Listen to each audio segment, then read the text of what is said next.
Padod man šo spoguli. Poguļus mēs visus atstāsim. Poguļi mums patīk, un te mums kā nākstā smaidoša administratora sagaidīs visus klientus.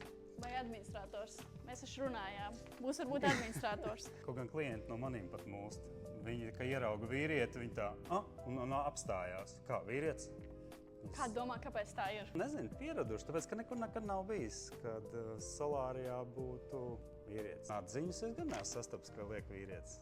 Jā, es arī laikam neesmu bijusi pie nādziņa meistara, nevis meistaras. Un ņemot vērā, kad meitenes iet nagus likt ne tikai, lai nagus uzlikt, bet vēl, lai uzklačotos. Un tā atnāk un ar čalu var tādu klaču riktīgi uzsist. Vai arī nevar. Ir bijis kāds klients, kurš caur durtiņām sit klaču?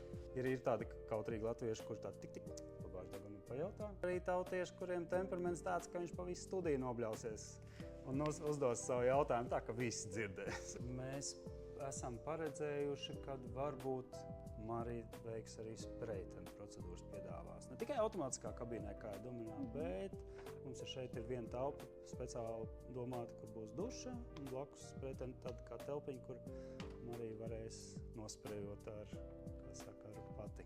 Kāda atšķirība ir starp roku un automātisko mašīnu? Automātiskā mašīna ir kaut kādā algoritmā ieregulēta. Viņa, nosaka tikai tavu augumu un viņa smidzina. Viņai arī kaut kāda ierobežojuma. Viņa, teiksim, nevar nosmidzināt zem potītes, jo nenoiet zemē. Arī smidzina. Tad viņa var visu nosmidzināt un viņa var apsīties kaut kur varbūt vairāk, kaut kur mazāk vajag.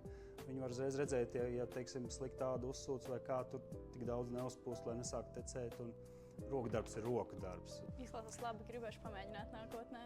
Droši, tā arī jārunā. Izlaidumu vai kāzām? Savām. Jā, manām kāzām. Vai neģirdi dzirdēji? Tiekamies jūlijā.